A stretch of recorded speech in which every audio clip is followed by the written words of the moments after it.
So we're here to sort of talk today a little bit about social investing or impact investing, and we have a sort of fairly rough agenda. So we thought we'd just start off with a little bit explaining about who Eastside and Ethex is, and you can sort of jump in and ask questions as we go along and have a Q&A after that. And then we've got sort of three things to do, which we might muddle up as we as things develop. So got a few examples to share with you about social investing that both Eastside and Ethex have worked on together. We've also got something to share with you about some funding that might be available to you through the Reach Fund as well. We can share about that. It's grant funding, I'm pleased to hear. So, and then if we've got time, we've got a sort of short activity to get involved with as well. That should hopefully a little bit of fun, but it's not too serious. It's just to help understand the sort of ways to pitch an investment proposition to different groups of people. Does that sound good with everybody? Yeah. Yeah. Okay, all right. So shall I start off with a sort of introduction to Ethex? I might hand over to Joe in a bit. What I say is just if you've got any questions that sort of come up, just yell midway through and I'll answer them. And we can do sort of discussion at the end as well. So Ethex, right, so this is a screenshot of the Ethex webpage, but Ethex is a social investment platform. So presumably everybody here has heard of crowdfunding, right? Yeah, good. So Ethex uses a crowdfunding approach, but instead of a donations-based model, this is a crowd investment model. And through that approach, we've helped raise around £65 million into about 60 to 70 different social enterprises.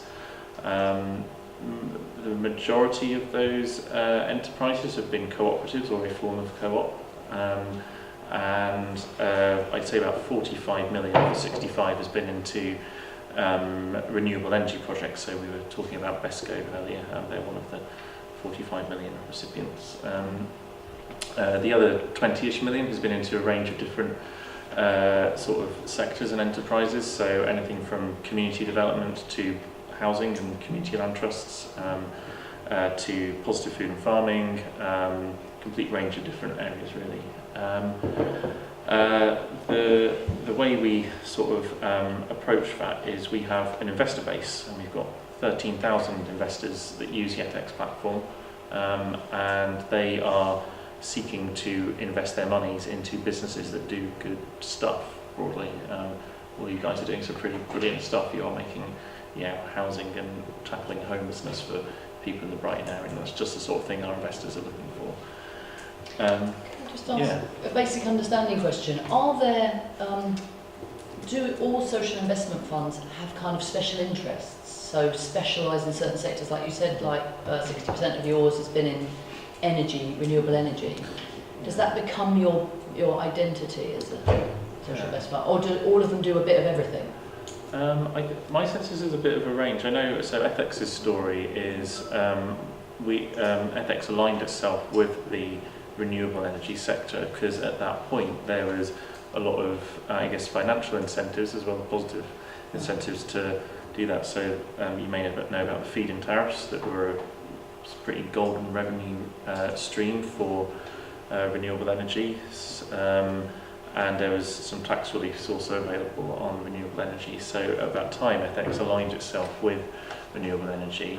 Part of the reason that we're here today is that those incentives have gone, and we did a bit of research at Ethex and have identified that housing is, and community-led housing or affordable housing is a sector that has real potential within our base. So sort of yes, it's sort of market-led is the answer. Yeah.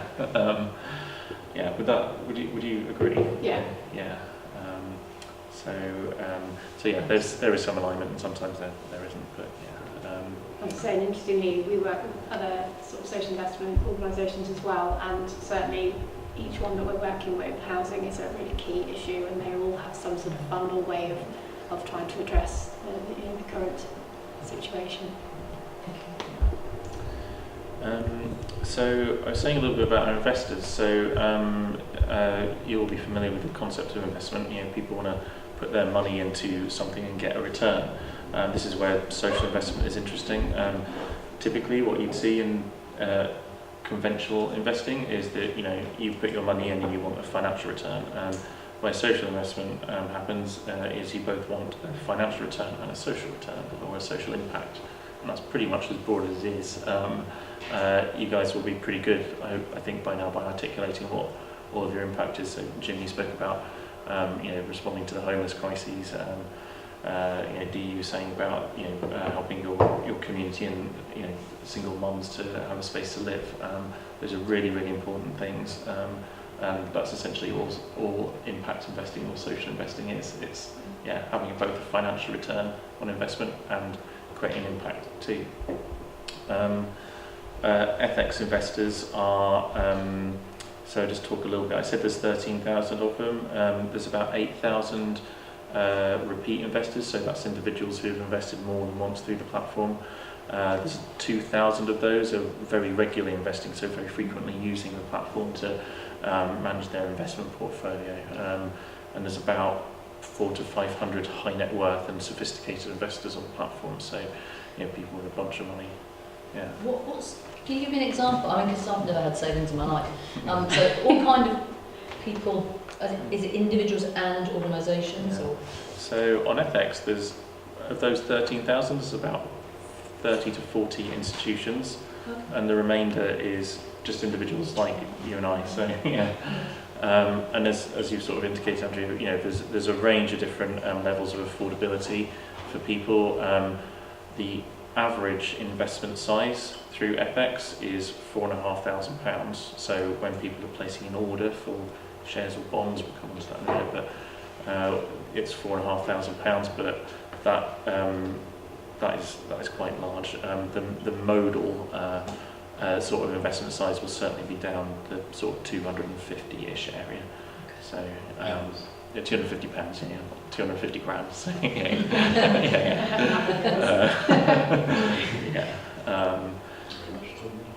maybe it's too early to ask, but what interest is that? So it's a range. Ethex is an investment platform. We share and I guess you'd say amplify the investment opportunities of other organisations. So something we say when we're working with groups is when you create your investment prospectus, that might be a share offer document or a bond instrument or a loan stock portfolio, you are setting your own terms and conditions for both the drawdown but also what you're committing to pay your investors. And so there's a wide variation of interest rates. Typically they'll be in the sort of 2 to 8% range, but it depends on business to business, what their specific needs are. So you're looking, actually, it's a good point to move on to this. Yeah. So you'll see here, this is just a snapshot of some opportunities we've got up at the moment. There's actually not, Jim, you'll be, not Jim, sorry, Neil, you'll be interested in mustard seed property. Yeah. So you'll see here we've sort of indicated the percentage range here. So Stockwood has got 5%. Exchange Bristol, which is a music venue, has got 3% return. Farfield Mill has got 1% rising to 3%, subject to performance. And Mustard Seed Property, which is a housing initiative for vulnerable people, is at 4.5%. So a complete range of different areas. Yeah. And at risk of stating the obvious, presumably the higher the interest you offer, the more likely you are to hit your target. Yeah. That must be a rule. Yeah. Yeah. I mean, or is it that simple? Yeah. No. I think there's a bunch of factors. I've got a slide I might come to later just to unpack that a little more. No. That's a good question, and we can come to that. But yeah, I'd agree. High interest rate is a significant factor in getting success on your crowd investment raise. So you can see all these guys are hopefully doing quite well actually.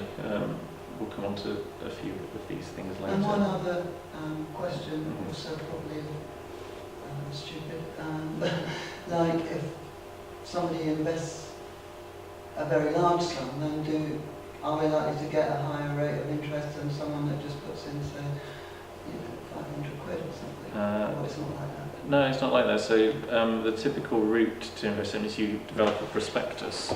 I've got one here just to show off, which is very relevant. So this is London Community Land Trust investment prospectus. I don't know if anybody's seen that one, but you're going to. So Ethex supported London Community Land Trust to raise, I think it was about £400,000 2 or 3 years ago. And what this prospectus does, it sets out, like I said, the terms and conditions for both drawing down money, but also how you'll interact and behave with your investors. So in this prospectus, it says essentially, I think the interest rate on the shares is 3 or 4%. I can't remember, but no. Essentially, all individuals and institutions who invest into an individual investment product or financial product will be investing under the exact same terms and conditions. Yeah. No matter what they want. Yeah. However, if you invest in Stockwood at 5%, if you invest 50 grand in Stockwood at 5%, you'll get 5%. If you invest 500 quid in exchange, you'll get 3%. So, because that's the terms of their offer. Yeah. Everybody following so far? Is that a view on the website? Is that sort of? Yeah, that's. Right, if I go back to other members of my co-op, I can put this up and go. Yeah. This is how we would sort of present ourselves. Yeah. So we, the way we work. So this is. I would show you our homepage. Well, actually, this is basically our homepage. I just took screenshots. But if you go on ethex.org.uk, you'll see a bunch of different tiles just below the headline banner, and this is just a screenshot of those. I can, maybe in a bit, I can just show you, we go into a very, very detailed profile for each enterprise that we work with, and it explains everything about what you do, your social performance, your financial track record, and also details about your individual investment product that you're putting out there as well, so you can see them for everything. Cool. What else was I going to say? A bunch of you earlier mentioned different. You're exploring what legal forms that you're working through at the moment as well. Typically, we work with cooperatives or community benefit societies. We might come on to this later, but one of the reasons for that is that CBSs and co-ops have an exemption from financial promotions regulations, which means that if you wish to issue a financial promotion to the public, you do not need to go through what can be a very expensive sign-off process for your investment prospectus. So you mentioned you had Wrigley's given a discussion earlier in the year, and Wrigley's are able to provide financial promotion sign-off if you need it for your investment prospectus, but if you are a cooperative, you don't need to do that, and you can issue both shares and bonds via CBS without the need for what is basically £20,000 service from a solicitor. Is it very topical? Yeah. So that's co-op and CBS's? That's correct, yeah. And what was it called, financial? So it's called, the service is called a financial promotions sign-off service. Okay, great.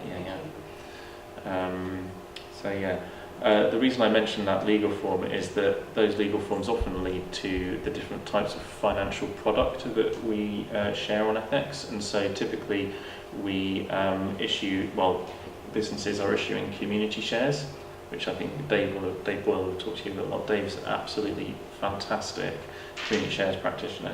He's really, really good. He's local. And he's local as well. But you can also, shares are a type of equity product. If I'm talking too financial, just let me know, but they're an equity investment. But you can also look into debt investments as well. You could issue through Ethex bonds or loan stock, which are both a type of equity as well. What does that mean, debt? Yeah. So the difference between equity and debt is that in equity, you are buying a portion of the business, and you are an owner of the business. Okay. And so that's why shares are largely in there. with debt, you have no ownership rights, and debt typically has a fixed period that you are owed that debt or have that debt over. So, a loan obviously is a type of debt, and you'll know with most loans you are talking, hey, we need, I will pay you back over 10 years and give you 5% each year on that. And that's what you typically see through loan stock or a bond. With equity, it's slightly different. You are buying a portion of a business, and you have a sort of rough. You can choose. Well, you can choose to exit that investment at any sort of time to an extent, but there's no guarantee. There's a less of a guarantee you'll get that money back as an individual. So does that sort of help explain that? Yeah, no, it does. And we've got more experience in Brighton with housing co-ops, and one of the things that we're aware of is that housing co-ops like loan stock because it means that people are lending to you, but they've got no power over the way you run your co-op. Yeah. And that's an important distinction for someone who's, if they're living in their co-op. Absolutely. So something you guys might be interested in is looking at either a loan stock issue or a bond issue as well, if that's of particular interest. They're similar financial instruments. Ish. Probably unpack that a bit later. Cool. What else was I going to tell you? I mean, that's the sort of core of Ethex, really.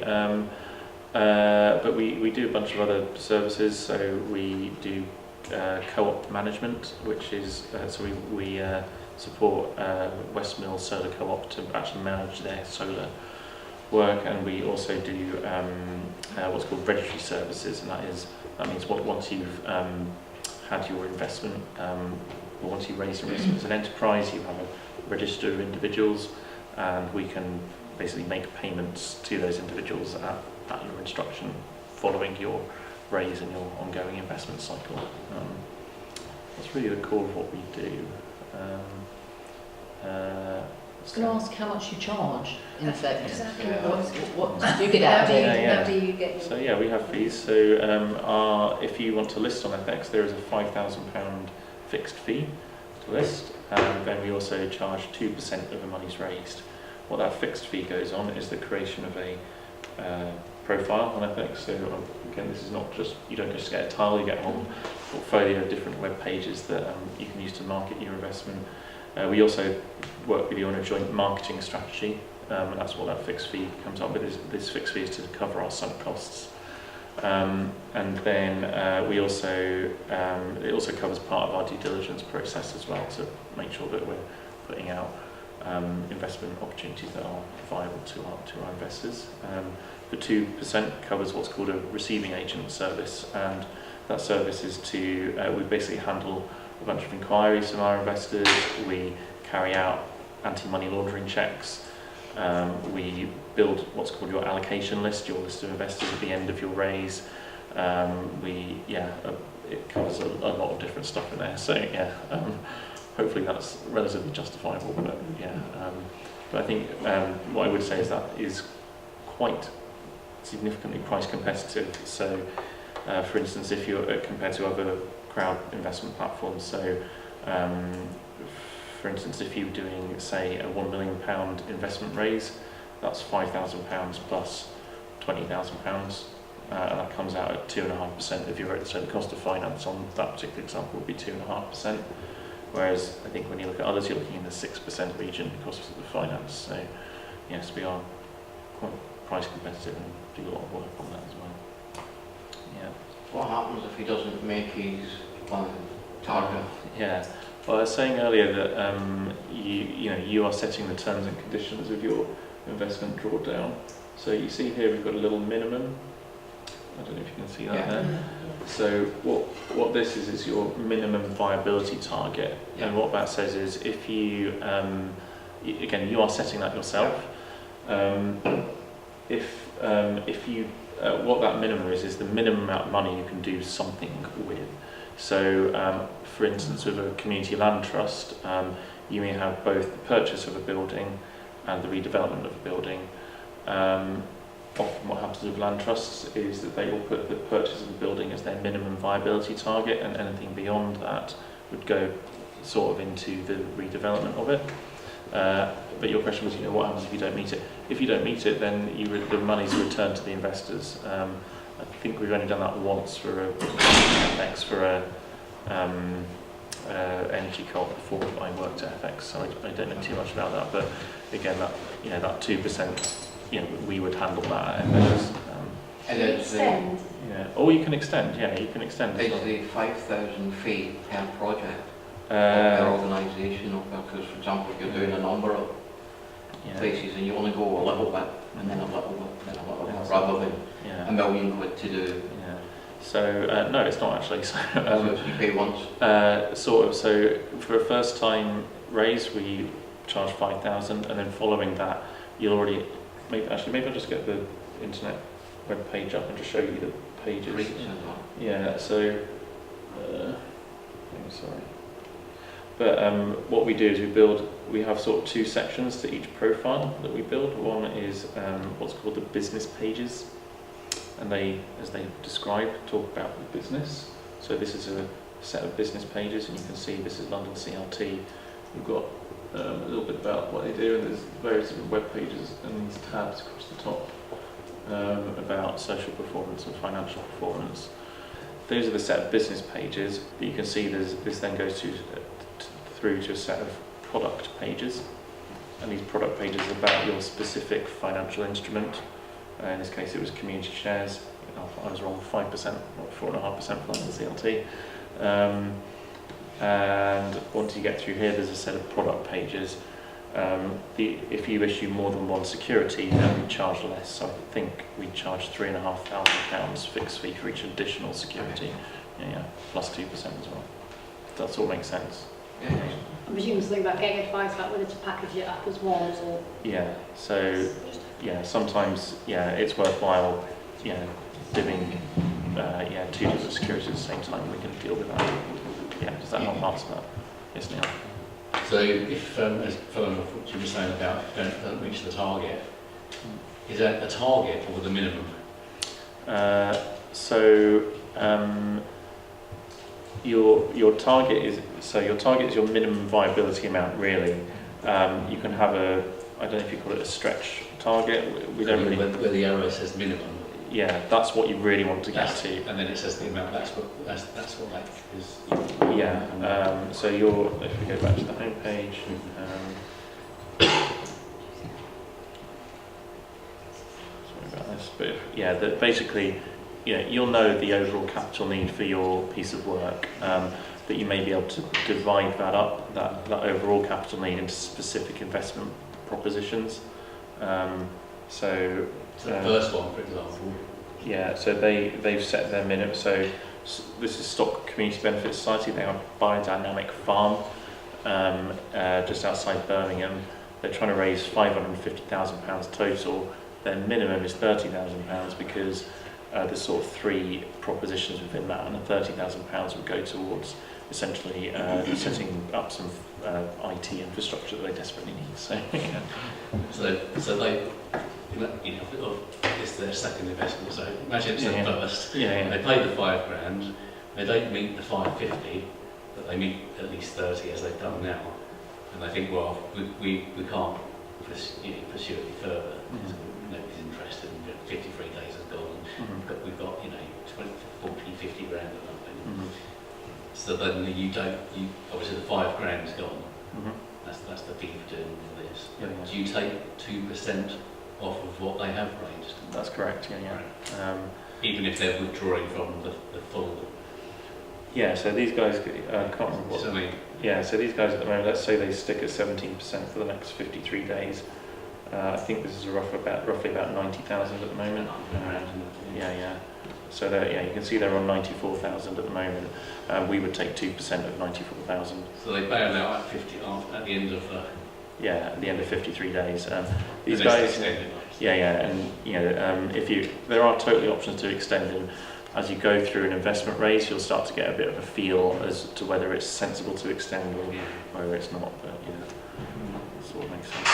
Can I just ask how you promote the share offers or the offers that you've got? Absolutely. So what I would say, first of all, it's a dual thing. Ethex does a lot of work promoting obviously through social media, but that's not really where the promotion sort of happens. We have an incredibly well-read newsletter, and we send out specific investment alerts to our investors when a new proposition comes up. So, if your CLT joins the platform, then you get a special alert throughout your raise. We also send out a monthly newsletter, which is a sort of digest really to all our investors as well. We help to develop a sort of joint marketing strategy, and we may come to this in a bit, but we also have a sort of funding that may help you employ a PR agency as well. So there's a bunch of different options in there, but yeah, we're plugging it to our investor base quite frequently and quite often. Yeah. As you know, there's the idea of investment readiness, and investment readiness is a sort of process in which you develop a bunch of different documents like investment prospectuses and marketing strategies and business plans and financial models. Ethex doesn't necessarily do that ourselves. Eastside, as you'll hear in a second, do that and are quite good at it. So I think Joe's going to explain a little bit about that. Just to sort of give you an idea, so Eastside Primetimers, we're actually a merger of two organisations, so Eastside Consulting and Primetimers. They merged about 5 years ago, but we've probably been working in this sort of area for about over 20 years. Basically, what we do, we're almost like a sort of management consultancy for the social sector. We are set up as a social enterprise, so the idea is that we're sort of from the sector, we understand the sector, and we deliver support to it. And we do that in a range of ways. So we either work on sort of quite large-scale funds, providing support consultants for people who've had funding, or we take on individual assignments, so working with organisations who may need some support to on a whole range of different things, or we do some recruitment and government stuff as well. So basically, sort of the underpinning thing for us has been that we believe in the importance of a really strong social sector. We believe that there's that sort of sector needs sort of knowledge to grow and development, and we provide the support to do that. We are currently sort of doing a range of work. We are set up as a network, so we have what we call members or advisors. So they come from a range of different backgrounds. They've normally had sort of senior level careers in either the social sector or the private sector, and they may have worked in both and bring that kind of combined expertise. We then bring them into the organisation. We look for a particular type of person, so we're looking for people who have the right kind of interpersonal skills and chemistry, who aren't sort of coming with I'm going to come to the sector and tell them how to do their business, but people who understand about the two-way sort of strand of learning, that you're learning something and you're giving something back. But it's about trying to be someone external coming into organisations and maybe be able to look at things in a different way and bring different solutions, or even just sort of adding to, being sort of critical friend to that organisation and helping to stimulate sort of development.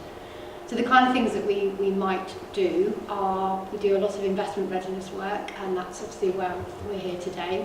We work with organisations, again, contract readiness. We've worked on some quite big funds that you might be aware of, Big Potential.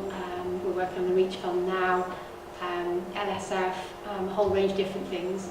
We do a lot of work on impact measurement. So again, in relation to this work, if organisations want, to demonstrate their social impact, we can work with them on how to measure that and show it in a way that is easily understood to investors. One of the things that's very important with this piece of work is, although investors want to get their money back, the thing that's equally as strong to them is the social impact that they can see being done, and that's the thing. That's why they've come to a social investment platform and not onto a normal kind of means of investment. We can work with organisations to develop their sort of business plans and financial plans, and although a lot of organisations may have that, getting something that is fit for purpose to take external, that has the sort of length in terms of forecast, and also is set up in a way that is easy to translate, is something that we can do. And again, that's sometimes where perhaps the private sector does have a good bit of knowledge and expertise to bring in that they can take forward. We do a lot of work around mergers and partnership as well. Sometimes we come across organisations. I think the sector is probably still seems to be pretty poor at looking at merger as an option, and yet there's a lot of duplication in the sector, so we work with organisations perhaps to look at whether that's the right option for them and to seek out partners that might be suitable and facilitate that whole process. We do evaluation, and we also do a lot of governance work and recruitment. So in relation to this, again, as people go forward for investment, one of the things that investors will be looking at is what's your governance structure. What's the kind of board looking like? Have you got the right skills on there? Is it fit for purpose? So again, we can do a sort of review of that and advise on what's needed and how to demonstrate that to show that you're sort of investment ready. And we do a lot of recruitment, sort of board level recruitment as well, but also sort of senior management team recruitment and interim recruitment. And then we've recently have a tool around GDPR, so as that's been brought in, it's been tightened up in May. We now do a lot of advice about what organisations might need to do to make sure they're compliant with GDPR. So I was going to talk a little bit more about kind of how we work with REACH. Would you want to come on that now, or do you want to come back to that? Maybe. I'll just give a sense of, sort of in our history, I suppose, we've probably delivered about 1,400 assignments for organisations. Our network of consultants is about 120, and that's the sort of a refresh of that. So, and that's the one thing that we think underpins and makes us stand out is the high quality and the expertise that the individuals that work for us have. We think that sets us apart from other organisations. We are actually have consultants all across England, so we're not just, in fact our head office is London, but we have consultants in the south, the southwest, the east, up in the northwest and northeast, so we're all across the country, so we're able to deliver, to have somebody work with organisations who are locally based and understand the kind of environment that organisations work within. So that just gives you a sort of a sense. And again, people have come from a real range of backgrounds. Often they may have had a high-flying city career, but now want to be able to follow their passions and work within the sort of social sector. Some people are trying to combine two things. Some have always had, high-level careers in the charity sector and been in senior management positions in the charity sector, but maybe want to step back and work on a more flexible way or on a part-time basis. So there's a real range of skills that we have and can offer and bring. And I guess in relation to you guys, it's they can come in and look at an organisation and sort of put in the right levels of support that perhaps you're not able to do. I mean, the obvious question is, how much do you charge for that? Because obviously that would be lovely for all the organisations. I know. But most of them are really poor. So we work in two ways, and traditionally Primetimers, which is the area that I came from, we worked originally very fluidly, so we'd take some assignments from bigger organisations that had a budget to pay, and then we would offset that by using some of the money we made there to be able to do stuff pro bono for organisations that were very small and didn't have a budget to pay. That structure has been more kind of solidified as we merge, so we now have what we call the foundation, and the foundation therefore is able to take that sort of pro bono role and support to small organisations, and the Eastside Primetimers bit will then do work where there is a fee. There is an element of there's no point charging if people can't pay, and there's an element of being bespoke, so looking at an organisation and coming up with a solution that people can afford to pay for and that we can do. So where we work within a fund, so sometimes the role that we take is that there is a fund and there is either approved providers, of which we might be one, or that they are expecting an organisation to go external for the support, and therefore the organisation will draw down support from that fund and then they will then use it to pay for us, and therefore it's at no cost to the organisation themselves, but they get the support that they need. I said earlier there was one of the three things that we might discuss a little bit today, and that was doing some examples. Another was actually about REACH funds, so another was doing a little activity. Maybe this is a good point to actually talk about REACH fund, which these are from mine. But perhaps we could share. A quick question first then. Yeah. Do you have a minimum organisation size? No. No. So we might work with people who are purely volunteers, no one's got, or we might work. We typically tend to work with, I say, small to medium organisations, and we would target, those sort of organisations. But yeah, you might work with somebody who's a one-man band, you might work, a massive range. Thank you. And a massive range of sort of subject areas as well, and picking out sort of homelessness and working with people with learning difficulties. We have we work with a lot of organisations who deal in that area. Yeah, so that was a really good question actually, Andrea. How on earth do you afford this support? Yes, basically. This is partly why we're here, is just to share a little bit with everybody about a fund that Ethex is involved with, but working with Eastside on, which is called the Reach Fund. I think Joe's going to talk about it a little bit, but I might just give a very brief introduction to it. The Reach Fund is a grant programme, and there are grants available to help help groups become investment ready. These grants are around £15,000, and the way that you work is you work what's called an access point. An access point is a social finance provider, such as Ethex, but there are others out there, and you work with your access point and a support organisation to spend those grant monies to raise money through your access point. Sort of following? Yeah. So It's a nice complicated So basically, you could apply to this to get money to pay the 2% fee of Ethex? Actually, bizarrely not. Actually, we've had a discussion with them on this, and they won't pay for the 5,000 fixed or 2%, but they will pay.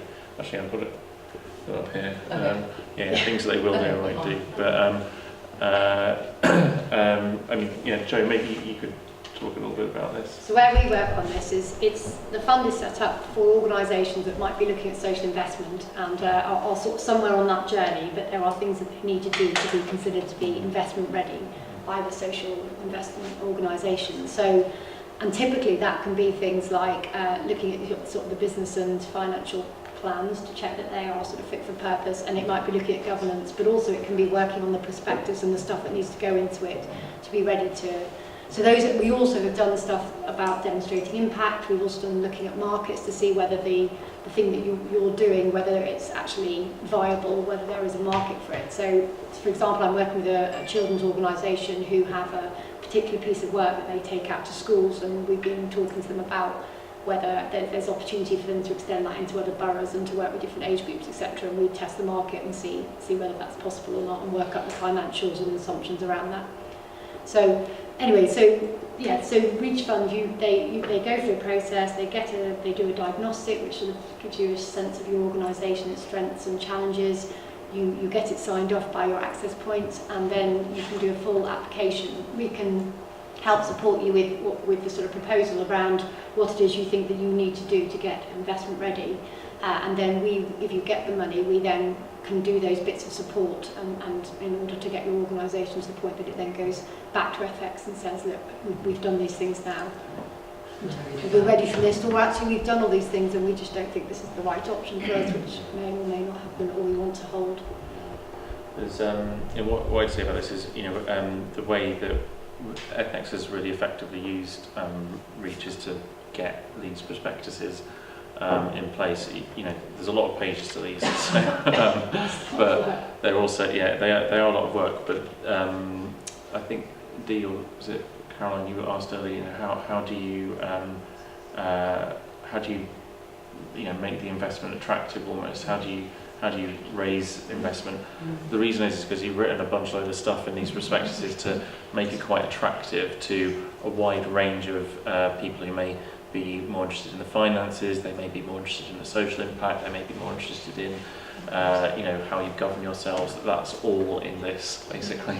And again, that work that you do is obviously something you've then got going forward for the future, regardless of what you do. So is that funding help you produce that? Yeah. So that's where the likes of Eastside come in. Is that about £15,000 to pay that? A bit more? Yeah, so it sort of depends. So I would say that the development of a prospectus on sort of consultancy day rates would probably come in at around 4,000 to 5,000 maybe. So we've done one recently, and I would say that the work on the prospectus has been about, probably about half of the work that's gone. There's been sort of 3. Again, we often put a team of consultants in who, with their various different expertise, So we have 3 people working with one organisation that was referred to us from Ethex, and part of what they were doing was putting together their perspectives.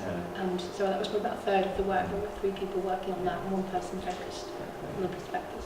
One of the sort of, I guess, novel concepts about raising investment is the idea of deal costs. So that is the costs of developing your investment prospectus, and that can be expensive. So I mentioned earlier about financial promotion sign-off for solicitors. That would be a deal cost. There is also the costs of design and print. There's your internal revenue costs of paying for your staff to develop it. There's also the promotion of your prospectus or investment prospectus as well. I mean, those deal costs can vary, but what this fund can do is help you either reduce or fully pay for your deal costs. To give you a quick example, working with a group at the moment who've estimated their whole deal costs are £30,000, £15,000 of Reach Fund monies is going to support them to just cut that in half, basically. So yeah, go on now. So I just noticed on there a couple of things that seem contradict each other. Some meaning incorrect. Things we can fund: additional time for part-time staff to work on a project, backfill costs for full-time staff to work on a project. Things we cannot fund: wages. Yeah. So I think so just so you know, this fund is not run by Ethex or Eastside, it's run by SIB. But I think my interpretation of that is that the important bit is day-to-day in that statement on the right-hand side. So what this can do is, say for instance you have a member of staff that is working part-time, it can pay for them to, if they're working 3 days a week, it can pay them for 2 days a week to work on an investment proposition. Yeah, absolutely. Or what it can do is, if you have a member of staff working full-time, you can pay for somebody else to join the organisation on a part-time basis, whilst that other person focuses on an investment. So there's a recognition that, particularly with small organisations, someone takes time out to work on this, there is a big impact on the organisation. I understand that it's wages, though. It's still wages, though, isn't it? Well, this is why it's the day-to-day. It's the day. So it couldn't pay for you to continue doing what you're normally doing. It's to work on a specific investment proposition. Yeah. Just to say, the fund has just been renewed, so it's got 3 more years. Who's it As for we again? SIB, Social Investment Business. Oh, right. Yeah. So it's one of those. And they re-tendered and got it for another 3 years. I mean, it's been quite useful. So I was just showing Joe earlier, because we only got them yesterday, but there's been some slides put out by SIB on the use of the fund, and I think so far it's put out. Can you remember what we were looking at earlier? I know that 85% success rate in terms of those that applied, the number that got it's a through really got high funding success was rate. very high. Yeah. And again, I think that is because people are quite supportive in putting in an application. It's not too onerous. In the terms of funders, it's not too onerous really. No, it's really fairly high. straightforward. We've got a group that just been turned down for lottery funding, and it was something like it was for 9 million worth of lottery funding, and the total volume of applicants made up 191 million. Wow. It was so high, the failure rate. You just think all that failed time in bids to the lottery, it just makes you sort of the heart sink. Yeah. Anyway, so 85% sounds really promising. I think as well, the involvement of having an access point, the idea is that your access point won't put you through and support you unless we think it's viable. Every step. So you don't waste your time. Does anybody want to take a guess at how long the application form is for this? Go on, Carman, you look like... how long it is and how long it takes? How long the application form is? Yeah. Wages. It's 6 questions in total, that's it, and 2 of them are numbers based, so very mercifully short. Oh, sure, I was thinking the other way, it's going to be enormous. No. Well, okay. So with that. And actually, the turnaround time in terms of getting a decision, they said the maximum was 20 days, average of 20 days. And we put pressure on to get one in 7 days because there was quite a crisis going on. So so that's a good average. It's got a lot of things tracked to it. There are a bunch of steps to go through, is what I'd say. Yeah. To make sure you're there and feeling ready. And as Joe indicated, Ethex as an access point, we have to approve you to go forward. will only improve if you feel you're at the right stage, but both Eastside and Ethex can support you to get there, so it's not like a... So it's sort of recognition there are things that are putting people off seeking social investment, or people are interested in doing it, but they're just not quite there yet, and this is supposed to try and sort of ease that up a bit and move people along. So you register on the website, you do what's called a diagnostic, I'd largely ignore quite light touch. I'd largely ignore that. I mean, you know, this diagnostic is a bunch of sliders that says, I'm really brilliant at governance and I'm really crap at finance. And, and it's quite cerebral, I'd say. It's not,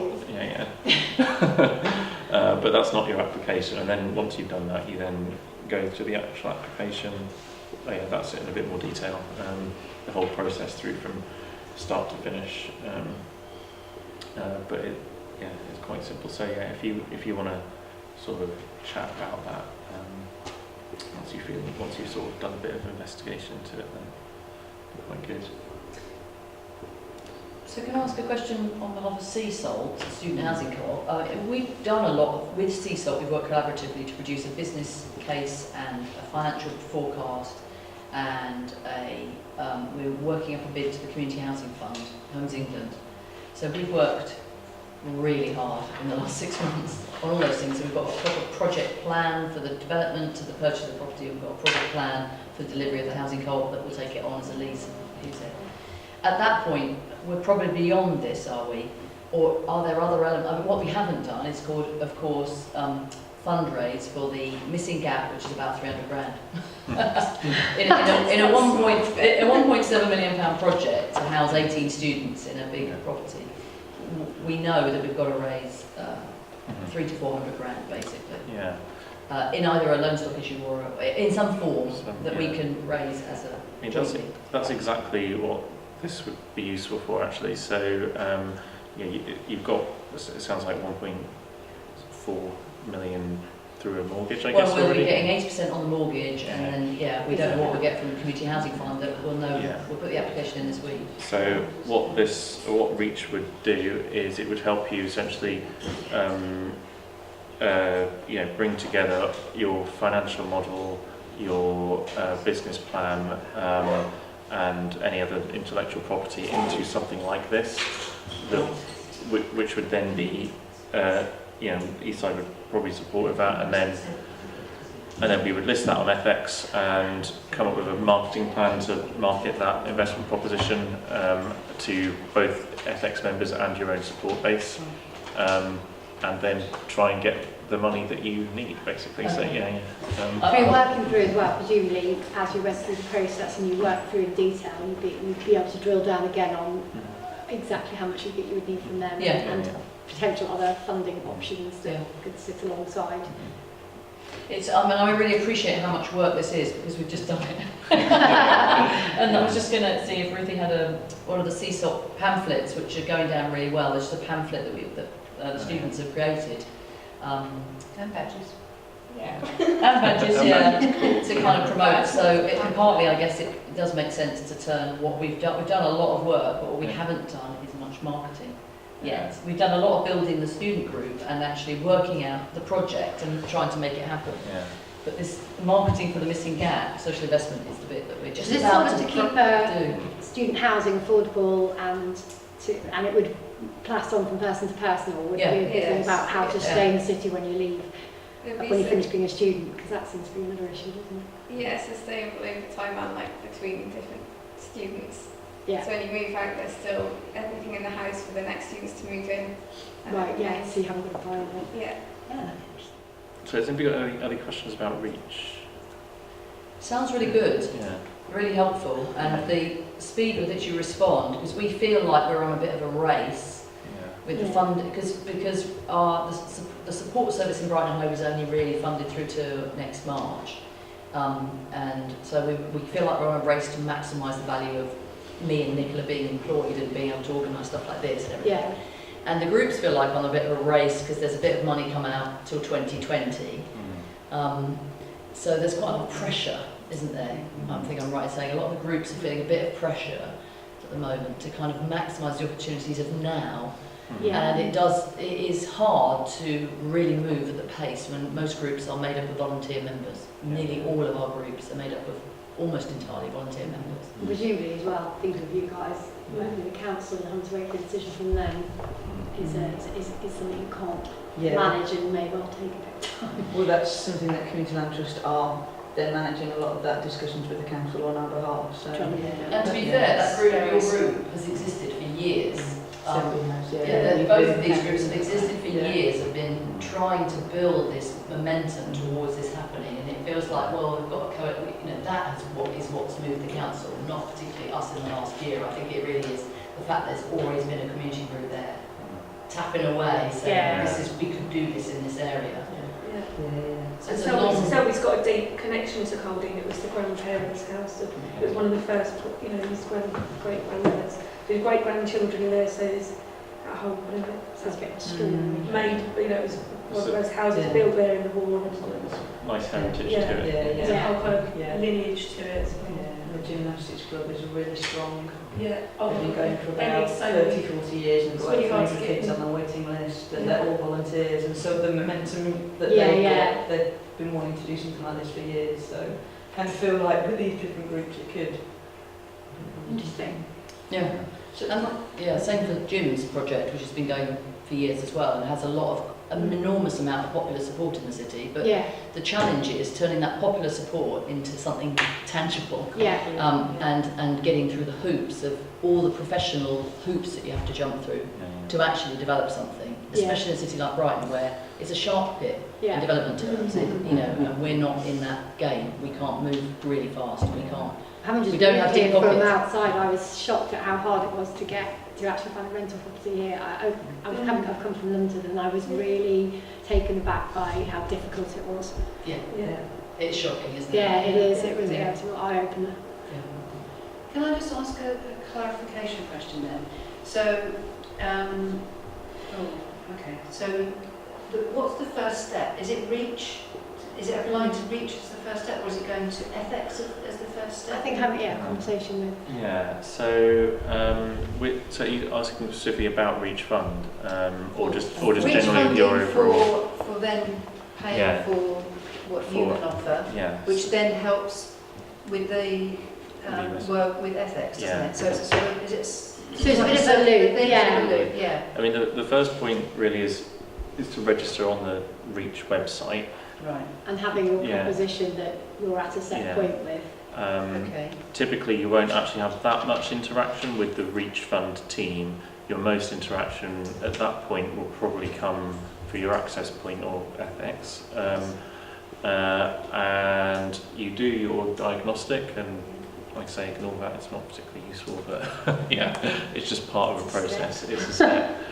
At that point, you're then invited, if we feel it's right, to make an application or fill out the application form. And it's at that point where it's probably likely to have a sort of three-way conversation between the Land Trust and Ethex and Eastside about what your investment readiness needs are and how you want to spend some grant monies to make that, best spend those grant monies effectively. So that's all help. Yeah, thank you. Can I ask just a more general background question? If a lot of our groups, they may have, like Selby, have owned a property that sat there for 10 years, and they did that purchase back, say, 10 years ago. 13 years ago. But most groups don't really have I noticed you put on there a kind of financial performance. Some of our groups are new in the last year.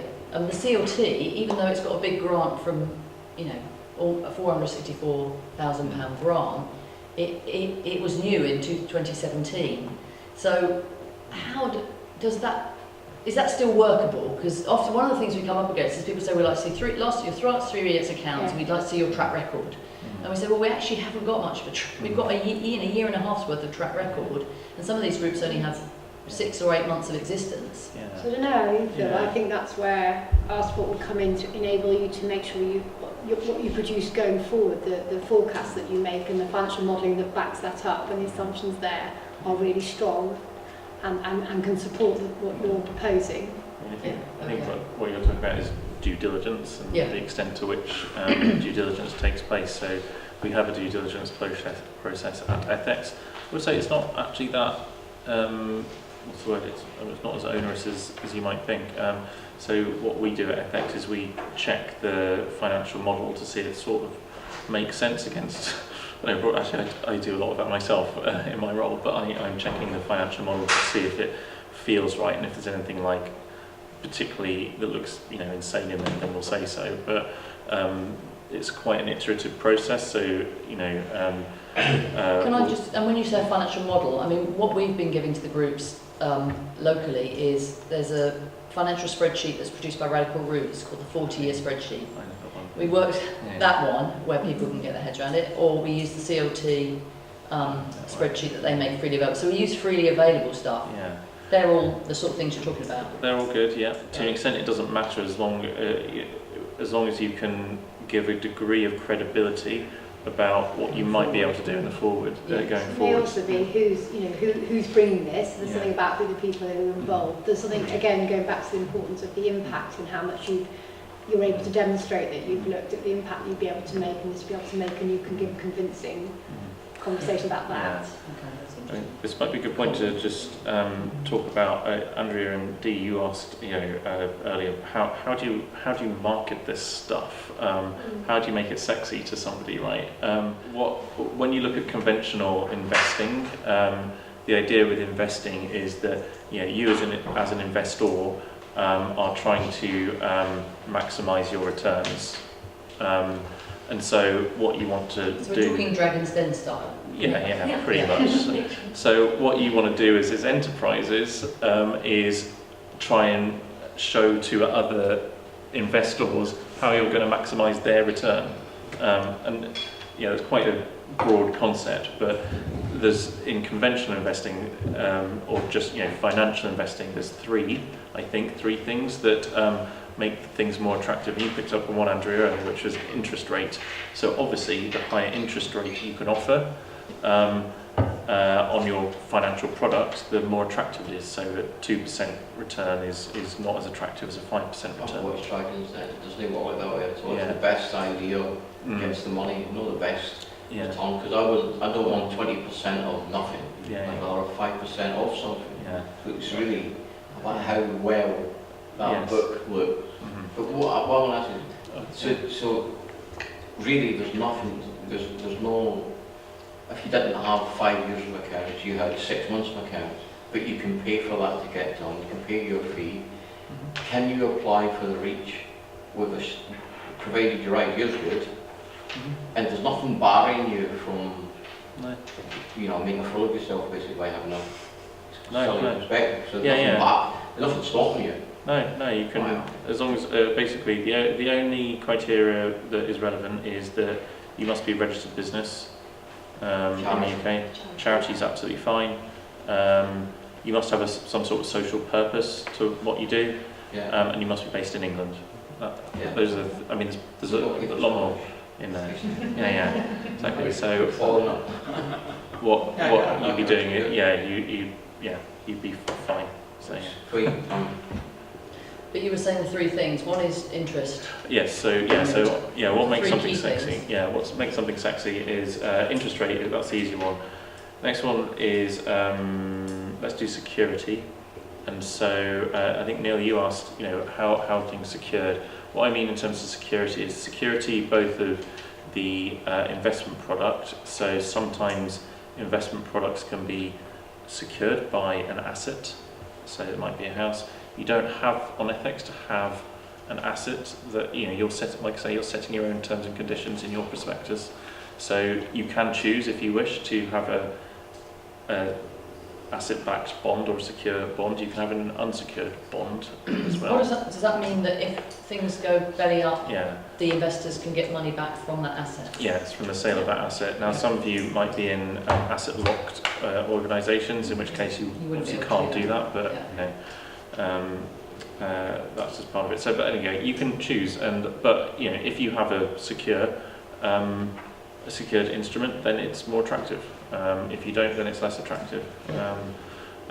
So that's one aspect of security. The other aspect of security is the security of revenue.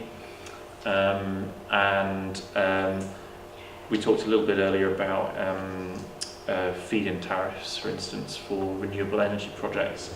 That was a bit of a golden ticket for community energy. It was a guaranteed form of revenue, and that gave a lot of security of revenue. With you guys, it might be a bit different. With community land trusts, it might be the security of rental income. And this is why a lot of organisations look at track record, because they'll be looking to see if you've got proof of concept. If you can do proof of concept, that's more secure revenue. If you haven't, that's fine, it's just slightly less attractive, but you can forecast that going forward. So that's one aspect of it. What was the third one is interest rate security. Liquidity is the next one. So that's a boring financial word, but to unpack that, what that means is liquidity. Yeah. So that's the extent to which something can be converted back to cash. So the more liquid something is, the easier it is to convert back to cash. So property's not very good. So property is different. So I used to teach economics and business years and years ago, and when I used to teach that, you used to look at the balance sheet. When you look at balance sheets, you often have stock, debtors, and cash. They actually are bizarrely in reverse form of liquidity. So stock is less converted to cash. Debtors is more easily converted to cash, and cash is cash. Really liquid. Yeah, so it's really liquid. Now, if we just apply that same sort of thinking to investment, you can have investment products that are more or less liquid. So, for instance, if you issue a bond could have a term of 3 years, or it could have a term of 5 years, or a term of 7 years. A 3-year bond is more liquid because it's than a 7-year one, because you get it sooner. Promising to convert it back into cash within 3 years. Basically. Absolutely. So that's one aspect of liquidity. The other bit is the degree to which your financial product can be traded. So Dave will have talked about community shares. You may well know that community shares cannot be transferred or sold to other people. Only the society itself can transfer that back. So they are a fairly illiquid financial product. However, bonds you can sell to other people, especially if there's what you'd call a secondary market in those bonds. So I mentioned earlier, Ethex has secondary markets in about 10 different bonds on Ethex, and if you are a trader, I guess, of bonds, you can buy and sell tradable securities on Ethex. Wow.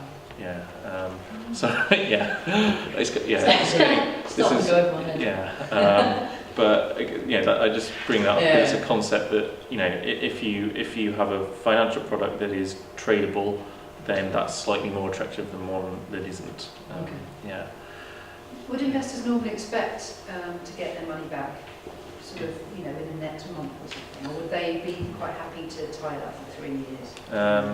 On FX, what we've seen is a month is very short. You wouldn't expect to do a £500,000 raise for you can do it for premium bonds, for instance. That's true. But you can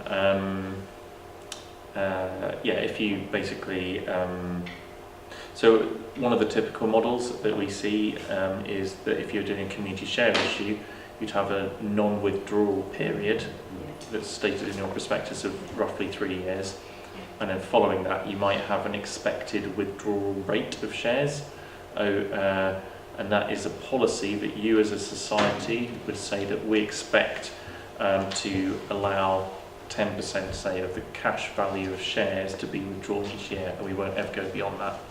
Because it would destabilise the project. But you can set that, again, you'll know if you're involved in co-op world, I am quite deeply, but you'll know that community benefit societies, that the directors have the discretion to to basically stop withdrawals if it will put you at risk, and also to set the interest rate paid on those shares each year as well. So there's a degree, what I'm getting at here is that there's a balance to get between the needs of the enterprise and the needs of investors, and you'll get that feel over time on the basis of those 3 things. But there's also a fourth important one in social investing, and that is the impact, and that's something to really emphasise. You all told some very brief but actually quite compelling stories about the impact that you guys are making. This is a photo of Leeds Community Homes, which we listed on Ethex, and they raised I think it was £350,000. That's lilac. That's lilac, isn't it? Yeah. Yes, exactly. Yeah.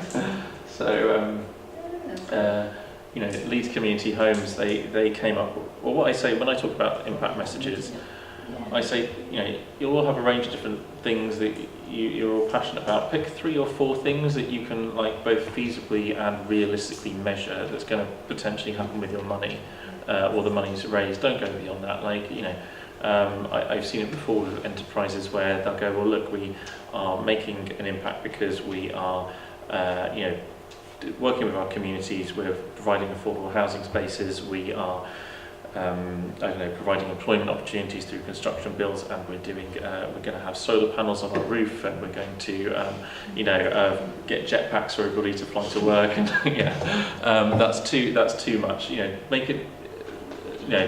Make it digestible for somebody who's reading it. Make it something, have a mixture of things that you can say both quantitatively and qualitatively. I think that investors respond marginally better to quantitative stuff. So if you can say, over 5 years we will provide, 7 homes for families in Brighton. That's slightly more attractive, I think, than the qualitative story. Exactly.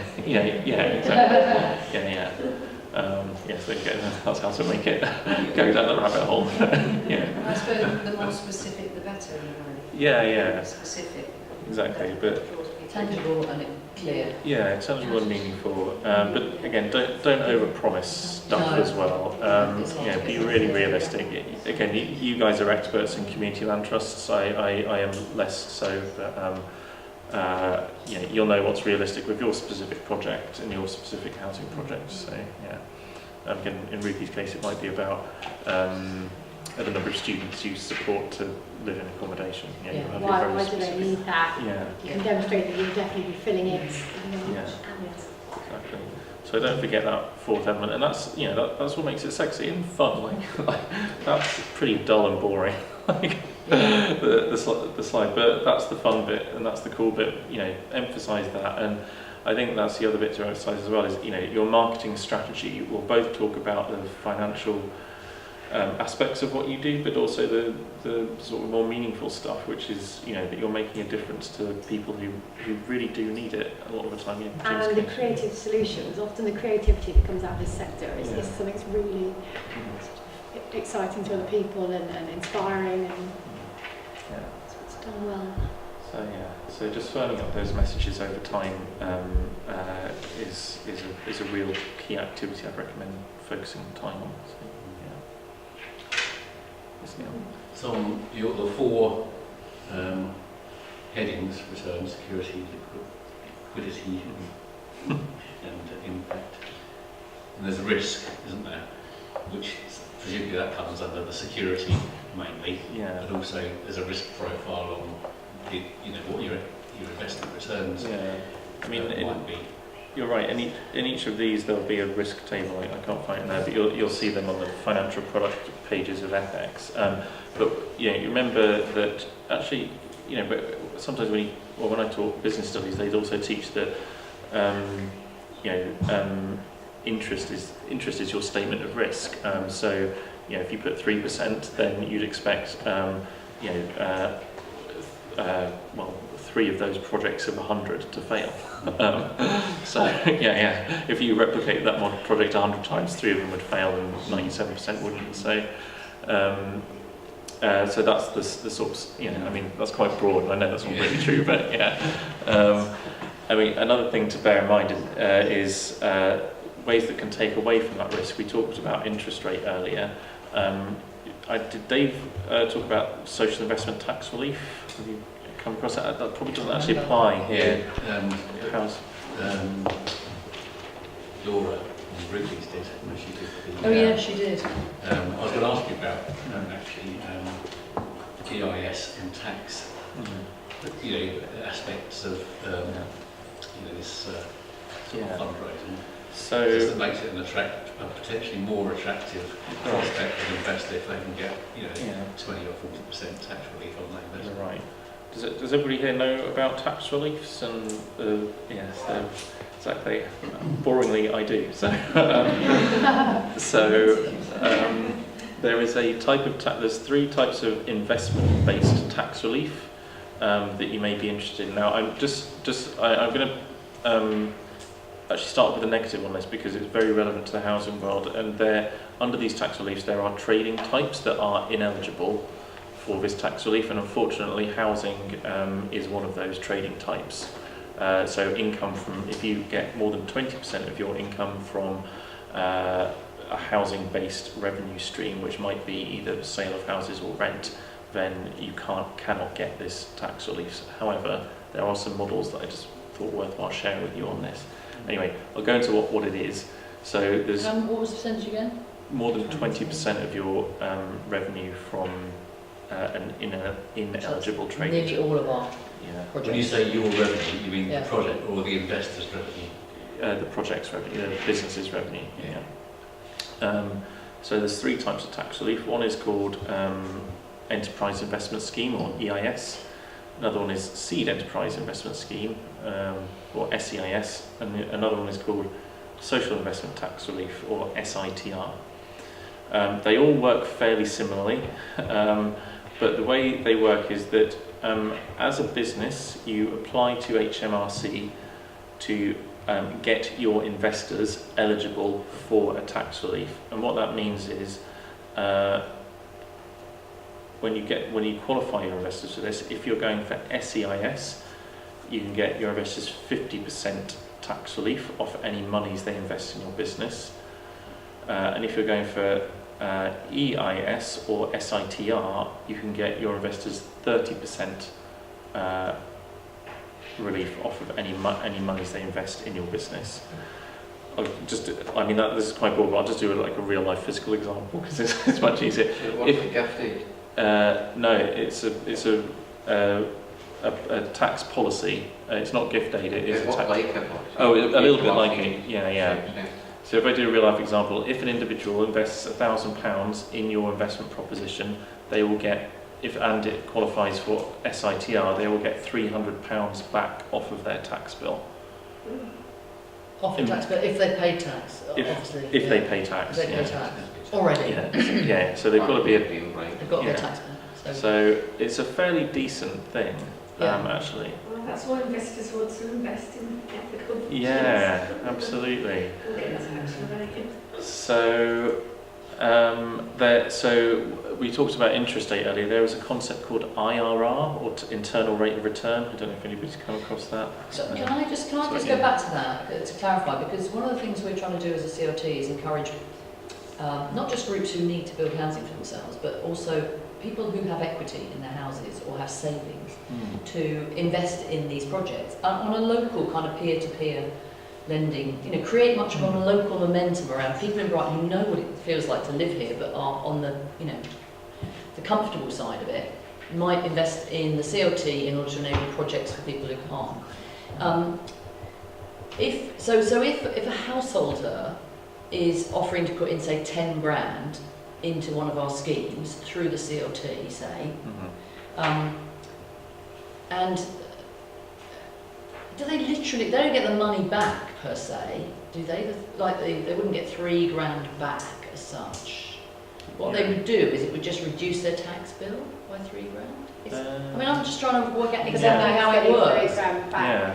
Say they're a professional worker, their household income is 50 grand, and they've got a house worth 600 grand. It's really common in Brighton, and they've got 20 grand in the bank. And rather than leave it in the bank, they want to give 10 grand to one of these projects via the CLT, and they're willing to lend it at 2 or 3% because they're not getting.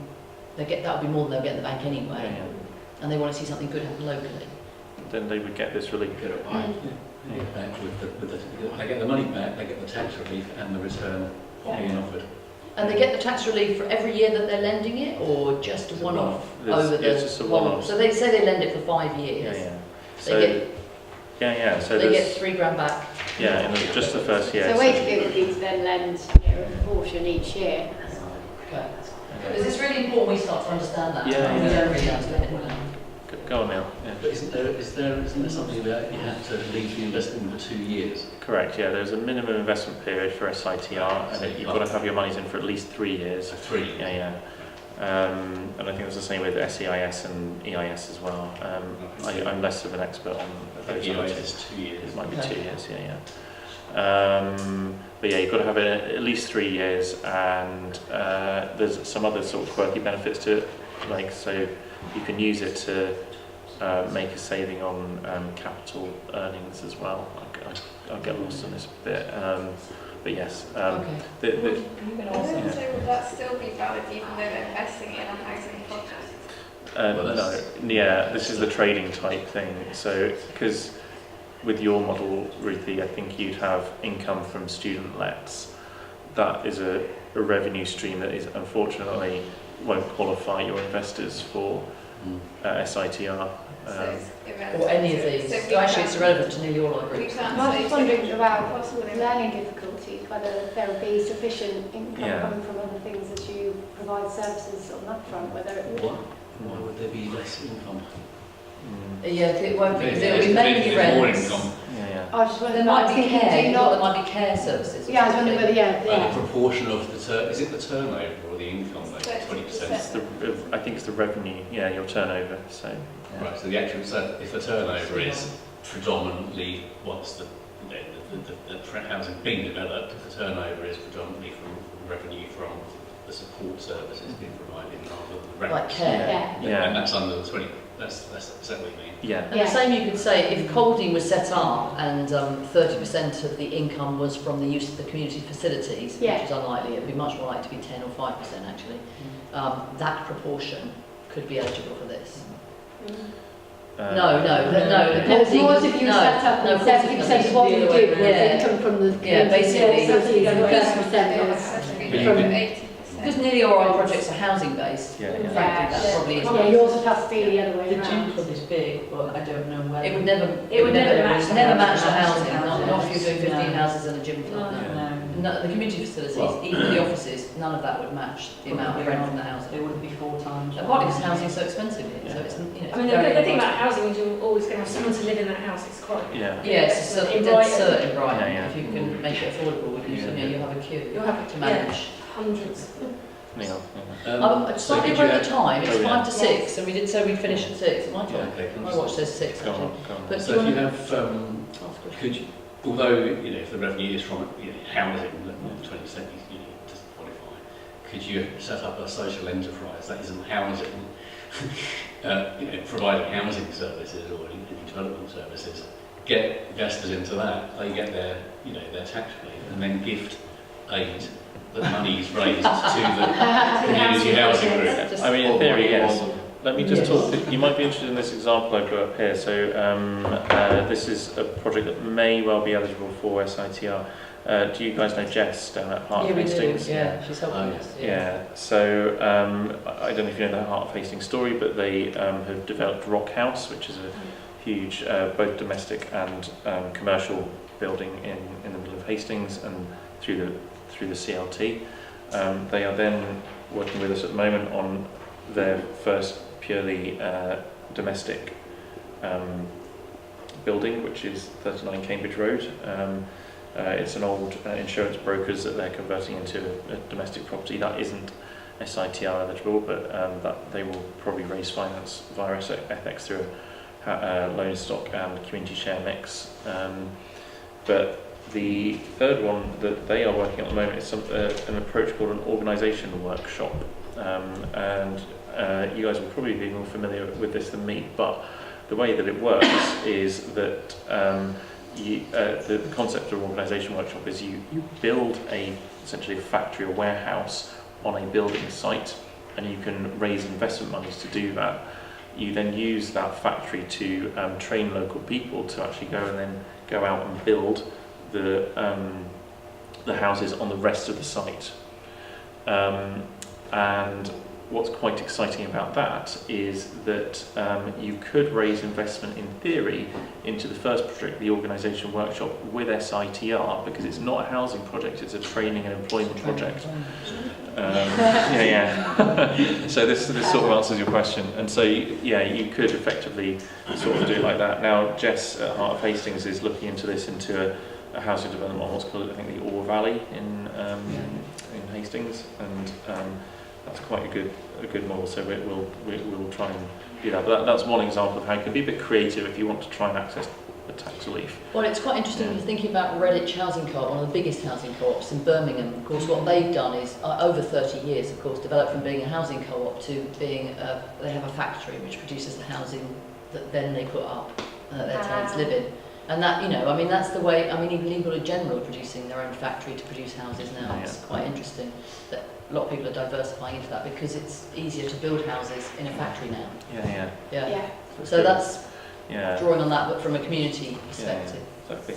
I would say that you're completely right, and I think Leeds actually did something similar as well, Leeds Community Homes. What I would say is that, although there's a bunch of models out there, do remember you've got your own things. Don't get distracted, you're all doing actually really brilliant stuff. You are doing brilliant stuff. Don't get waylaid by the tail wagging the dog. You don't want tails wagging dogs. Tax relief is not everything.